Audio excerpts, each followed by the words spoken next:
The more educated you are in another field, or the more educated you are as a designer, the more that you're able to help serve your team. So if it's our color material designer being fluent in a certain program that one of our developers uses, they're able to create and hand off something as close as possible to what that developer is looking for. So being able to get them very close as a team and understand, each other's language, I think that is a huge asset to employers, for them to be able to see that this person has kind of like an all-encompassing knowledge of what goes into the process. And I think that's just a valuable trait to have. Some of the largest companies don't have access to rapid prototyping or in-house manufacturing or sampling, and we want to be able to give the students exposure to that at an early age, and also help finish that fourth sector of product creation. So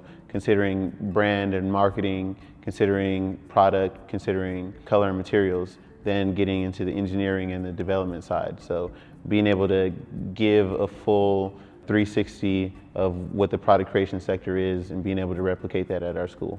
A lot of the Pensole alum, they come back and mentor, and they understand the importance of mentorship. So, they take that lesson from peer to peer from the classes that we teach, and they're able to apply that to the industry. A lot of them continue that philosophy, whether that's peer to peer in their work life, or if it's them coming back to help out a Pensole class. We believe that this model can serve multiple industries, whether that's automotive, whether that's apparel. We're looking at different industries to, help them understand the necessity to invest in talent.